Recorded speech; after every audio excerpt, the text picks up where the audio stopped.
Hello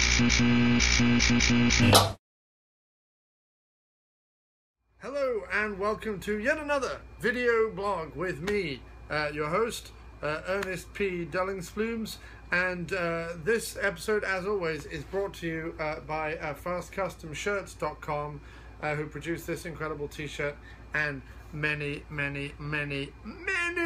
other movie and TV and all sorts of other themed shirts. Run over to FastCustomShirts.com. If T-Shirt Joe don't have it, it ain't worth having. So, today's episode a little bit different. We've done a lot of movie episodes, but today's episode a little bit different. We are going to be covering Powers. I got Powers on Blu-ray. Powers, starring Sharlto Copley. It's got Michelle Forbes. It's got Eddie Izzard. It's got Noah Taylor. And it's got my friend and yours, Andrew Sensenig, in it. He is amazing. So, what is Powers, I hear you cry? Well, Powers, as far as I'm aware, it's available on the PlayStation. It's from Sony. It's also available on lovely Blu-ray, which I would strongly suggest getting this pack. It's 10 episodes, I think. 10 or 12 episodes, I forget, but it's awesome. And yeah, it was made by Sony for the PlayStation 4, but it also streams on the Sony site. So if you don't want to go out and get the Blu-ray, you can rent it on the Sony website, the PlayStation website. And basically, it's a superhero show. I never watched kind of Heroes or the spin-off or any of those. I never watched those shows, and I've only seen sort of part of Daredevil and I've not seen any of the Flash or Green Arrow or any of those shows, and I really need to catch up on all of those. But because of my buddy Andrew Sensenig, who I interviewed for my A Real Horror Show Diabolique Online podcast, and because I'm a big fan of Sharlto Copley ever since District 9, I've been waiting to see him do more cool stuff. I went for this as my superhero TV show of choice to begin with. I was very let down by the Agents of S.H.I.E.L.D. Show. Didn't get past about 7 or 8 episodes of that, but I probably need to at some point in the future. So, but this is my superhero TV show of choice. I'm going to tell you why. It is a superhero TV show meets a cop TV show meets a kind of satire, commentary on metaphor for celebrity. It covers all sorts of things. Like it's kind of like a multi-layered thing. But also because it's an R-rated TV show, there's swearing and there's gore galore. There's not really any sex, but there is plenty of swearing and plenty of gore throughout the series, which is phenomenal. Now, the only downside really to the whole show, I thought, was sort of the look of it and the special effects. I don't really have an affinity with like stuff shot on video so much. I know a lot of TV is. And also, obviously, because it wasn't a high-budget thing, it's not like Agents of S.H.I.E.L.D. or whatever, it's not made by a big TV network, then it doesn't really have, like, the up-to-the-minute special effects. I mean, the special effects I kind of liked. They were kind of gloriously kind of cartoonish and stuff like that. It's based on a graphic novel, and in fact, what I liked most about it is it feels like an adaptation of a graphic novel in the same way that Sin City kind of did. You can imagine them drawn in panels, and you can imagine the dialogue and so on and so forth. But the special effects, one character in particular kind of has these like purple boxes of power that kind of come out of her, and they're a little hokey. And some of the flying shots and stuff like that are not done particularly great. But if you can kind of take away from all the superhero stuff you see in the cinema and think more about this being kind of a joyous 70s, 80s throwback superhero show, then it's way more tolerable, way more enjoyable. Anyway, so what's the basic plot? So, Sharlto Copley plays a detective working for a section of the police force that only deals with powers, which are what they call in this universe superheroes. And he used to be a superhero himself. He used to be Diamond, but he had his powers taken away from him by Eddie Izzard's character, who's called Wolf. He also used to be best friends with Noah Taylor, Noah Taylor's character, and Johnny Royale, or Johnny Royal, I forget his name exactly, but that's all in the past as well. So they work on crimes involving powers. Now, powers, basically the way it works is they are humans. It's kind of a bit like X-Men in the sense that it's a genetic thing. You either grow up and after puberty develop powers, or you don't. And so they're human beings, so they have all the same faults and foibles and opinions and ideals and ego and id and all the rest of it that regular humans have, which is where kind of the comparison with celebrity comes in, because one of the things that happens in this universe is that powers, especially if they do something big like bring down a bad guy or stop a robbery or whatever it is, they get endorsement deals, and it's like, you know, basketball players or whatever, they get endorsement deals and, you know, sneakers, and their outfits are sponsored by someone, and blah blah blah blah blah. They need to be seen on all the magazines, they need to show up if there's ever a big problem so they can be seen to be cleaning the problem up. But also, like celebrities, you know, and like humans, while they might be doing good, some of them, they also, you know, will sleep around with groupies and take drugs and blah blah blah blah blah. Like, there isn't good ones and bad ones. Again, a bit like the X-Men. Both sides kind of have their theories and their ideas and da da da da da. Like Wolf, Eddie Izzard's character, like he's like the big bad. He's like one of the most powerful powers there are out there, and he's incredibly dangerous, and he eats people in a really like gory, cool, visceral way, and you know, he's a mass murderer. Like, he's the one they really need to sort out. But everyone else, like, they aren't bad or they aren't good. They're just capable of these things, and some use them for greedy means, and others use them to kind of help humanity, and some do a bit of both. So that's kind of a cool idea. Then you have, like, obviously the lead character who doesn't have his powers, who is partnered up with a rookie partner at the beginning of the show, and her whole thing and his whole thing is like, we've just got to be partners. Like, you've got to start acting like a partner. So it's kind of like this kind of cool TV show cop procedural thing going on as well. So then you have the celebrity angle. Then you have like these kids who some are powers and some are wannabes. And they dress up like their powers, and they want to have powers, but they don't have powers. And sometimes this can lead to them like hanging out and being powers groupies, or other times it can lead to them like taking drugs and wishing they had powers but dying instead, and da da da da da. There is, throughout the series, there's a drug on the street that is meant to enhance powers abilities, but actually has been causing a lot of kids who have been taking it to overstretch their powers and kill themselves. So that's kind of like ongoing crimes and things like that. There's a big overarching story which is all about Wolf, Eddie Izzard, who is in this big prison detention center for powers and things, and our buddy Andrew Sensenig plays sort of this part robotic power guy who is developing this machine, the drainer, that can drain powers temporarily while they're underneath the green light of their powers, and kind of make them human and docile and killable and restrainable and all the rest of it. So there's a whole bunch of strands going on. It's really cool. The main things to say is the script is awesome. Like, the script and the dialogue and all the rest of it. I mean, yes, it's stylistic, but that's something that I really like. You know, I'm a big fan of Whedon Universe and Firefly and Buffy and things like that, and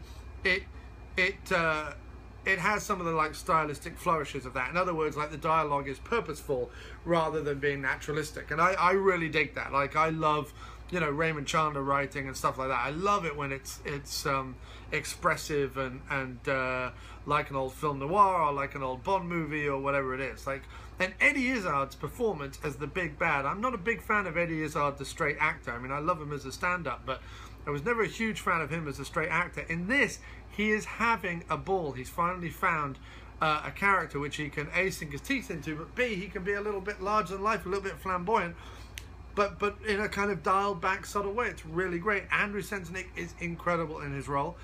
Really like him as an actor. Really do. Can't encourage people enough to check out everything he does. Sharlto Copley is back on form. I have to say, the first couple of episodes are a little wobbly, and I wasn't sure I was going to like it. I wasn't into the mood of it. But there is a midway episode where Wolf escapes his bonds at the prison, and it's all filmed in the prison, and them trying to like re-get Wolf and whatever. And there's some flashbacks and to figure out some backstory about where him and Johnny Royale and Sharlto Copley's character all kind of stand, and It's a really, really, really, really, really great episode of television. So I cannot recommend Powers enough. Like I say, you have to look past the slightly low budget TV, and not like great TV, but like just low budget TV, sci-fi channel TV kind of quality of the production values. You know, the music isn't particularly grabbing, and the visuals are not particularly stunning. But the actors and the script and the ideas and the concepts that they think about, really, really good, really, really worth watching. It's a lot of bonkers B-movie TV superhero fun. Cannot recommend it enough. Cannot wait for season 2. That is very cool. So that was our TV show. Definitely recommend Powers, starring Sharlto, Copley, and Eddie Izzard, Michelle Forbes, Andrew Sensenig, and so on. Very, very cool. Don't want to spoil it too much. I want people to go watch it. Go rent it. It is well worth your time. The other films that I watched was this. Charles Bronson Double Bill. Charles Bronson, yes. Which was 10 to Midnight, and Kinjite, which means Forbidden Secrets. Both bonkers movies. Neither of them are really what you would call like action films, like Bronson is sort of used to doing, but both have their fair share of action. Neither are really kind of police, thriller, detective things, but they both have their fair share of police, detective, thriller things. 10 to Midnight is kind of, they call it like an action slasher because he's up against this sort of Lizzie Borden style serial killer who's this guy who strips down naked and kills people and forms elaborate alibis and stuff like that. He's based on a whole bunch of different serial killers.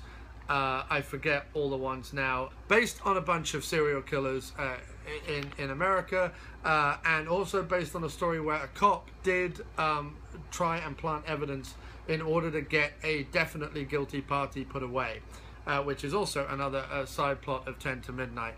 Apart from that, you know, Bronson is a cop against the law. I'm not going to play this one by the book, whose daughter may be in danger as well from this serial killer, and there's lots of nudity and sex and violence and death, and it's really just a slasher film. That's really what it is. It's a slasher film where you know the killer from the get-go. That's kind of what it is. It's far more a slasher film, and on that basis I kind of really dug it, because I'm a big fan of slasher films. There's not a huge amount to say about it. It's a good early canon, late career Charles Bronson action thriller slasher. That's a lot of like hokey fun if you're into like Charles Bronson stuff. He wanders around in a tweed jacket with a gun, basically threatening to kill anyone who gets in his way. And you know, he does a lot of like roughing up of suspects, and you know, he's really not any good as being a policeman. But the bad guy is very, very sinister, very, very well played. I wish I could remember the name of the serial killer that he's meant to be based on. But he's like very like handsome, pretty, and is always like chatting up women and stuff like that. Although they all kind of find him a bit creepy. And he plays it very, very well. In fact, to me, it's like up there with a bit like Dirty Harry, like the Scorpio killer in Dirty Harry. It's like kind of creepy and weird, and you know, it's at that time Andrew Robinson, someone like that, who plays Scorpio in Dirty Harry. He was kind of an unknown at the time, and this guy is definitely an unknown to me. So that kind of adds to the scariness of it, because it's not like a well-known guy, kind of like Anthony Hopkins playing Lecter or whatever. It's just like this random guy, and that really works. The other one, Kinjite, or Forbidden Secrets, that is a weird movie. Because it's about, it's kind of like Taken Naught. It's kind of like pre-Taken. It's all about sex trafficking in the LA area by this guy called Duke. And a Vice Squad detective played by Chuck Bronson, who's going to come in and take Duke down. And although it's never really explored, there's a reason why they can't just arrest Duke, even though they know what's going on and so on, and they have some evidence even, and they still can't do anything. So Bronson does stuff like show up at Duke's car, set it on fire and force him to swallow a gold watch and abuses him and stuff like that. Like, he's on Duke's case. In fact, the movie opens with a client of Duke's and what is supposed to be like an underage teenage blonde girl who's turning tricks for Duke. And Chuck Bronson breaks in before he can, this business guy can do anything, in order to get the goods on Duke, and is threatening this business guy, and this guy's like, I won't tell you anything, I won't tell you anything. So Chuck Bronson, although you don't see it, it's assumed that he bends him over the bed and anally injures him with a dildo. That's how this movie starts. And then it cuts to Chuck Bronson at home washing his hands, saying to his wife, you know, I think I'm becoming like the bad guys because I did something really bad. Like, hey, I gotta, no, it's gotta talk more like Chuck Bronson. It says, I gotta win this job because I think I'm gonna do something really bad. Anyway, I can't really do a Bronson accent. Fuck off. You're not watching these videos for my impersonations. But no, he doesn't want any more part of being in Vice because the scum of the streets are all over my hands. That's because you shoved a dildo up someone's bum. Anyway, that's what I mean about this movie being really weird, is it starts off with a thing where you're like, wait a minute, did Charles Bronson just anally injure someone with a dildo? Yes, he did. But then it goes on to this really, really, really, really horrible sequence where Duke kidnaps a young Asian girl who's, like, looks about fucking 8, but is meant to be kind of 12, 13. And you see that she goes into a room and the door shuts behind her and Duke. Then Duke comes out and does up his belt, which, you know, indicates horribleness. Then he nods to another guy, this big, black, sweaty African-American guy, who gets up and goes into the room as well. And you're like, oh, for fuck's sake. And he comes out of the room, and then later he nods to another guy who goes in the room. And then there is a whole montage of this poor girl being taken to various tricks. Now, you never see anything sexual, obviously, because she's meant to be underage, but it's this implication, just the whole middle section of the film, is the implication of this absolutely horrible shit going down. And no one will rat Duke out about this. Meanwhile, the family of the Asian girl who's been kidnapped by Duke, the father in particular, has this whole, like, problematic sexuality thing. Like, he wants to live in a more sort of dangerously sexual world, and he sees a woman getting what he thinks is a woman getting pleasured on the subway underneath her skirt. So then he sees Bronson's daughter, he doesn't know it's Bronson's daughter, but he sees Bronson's daughter on a bus in her school uniform, and he sticks his hand up her skirt. And so you've got this thing where Bronson is trying to, like, get the daughter back of this guy who's also, like, a borderline sex pest. I mean, he is and he isn't. Like, you know, what he's doing is clearly fucking wrong. But he's not as bad as Duke. He's not selling anyone into sexual slavery. But it's just this whole, like, grubby, horrible movie that's trying to make comments on all this stuff. Meanwhile, Bronson spends the first half of the movie, you know, doing his usual, I don't take no guff, I'm Bronson, but also is, like, borderline racist to all these Japanese guys in the movie and blah, blah, blah, blah, blah. And being his usual Bronson, you know, Republican action hero self. Meanwhile, there's all this, like, discourse on you know, sex, slavery, and all the rest of it. And then the movie ends, once he's captured Duke, it ends with a big action thing at the docks. Then he captures Duke and takes him to a prison and personally makes sure that he gets put in a cell with an enormous bald guy, the implication being that this huge muscle band guy is going to rape Duke for the rest of his life. Like, that's the implication at the end of the movie. You see the camera pan along all these cells, and all the guys are like, woohoo, I'll look after you, and, you know, I want to see you, and ooh, aren't you sexy, and I'll take you, and all this sort of stuff. Like, it's, one of whom is Danny Trejo, which is kind of hilarious. But it's this whole, like, weird thing where, because it's Bronson, you're meant to be completely okay with the fact that it's eye for an eye, basically. Like, you caused this young girl to be horribly, horribly molested and raped, so we're going to enact our vengeance and just force you into a cell with a guy who's going to rape you for the rest of your life. And I don't know if the ending we're meant to be like, yay, or whether we're meant to be like, what the fuck? Like, I have no idea how you're meant to feel about that. But it's a good look. It's a good double set. It's a good bonkers canon, late era Charles Bronson. It's, you know, Kinjite is like, it's grim, but it's not as grim as it could have been, and it's kind of a bit like Taken. And it's sort of, it's both fun to watch and disturbing to watch at the same time. It's kind of bonkers. So that's my Charles Bronson Double Bill and Paris Season 1. Pick them up, check them out online, whatever you need to do, but watch this shit today. I'll be back again soon with more video reviews from the After Movie Diner.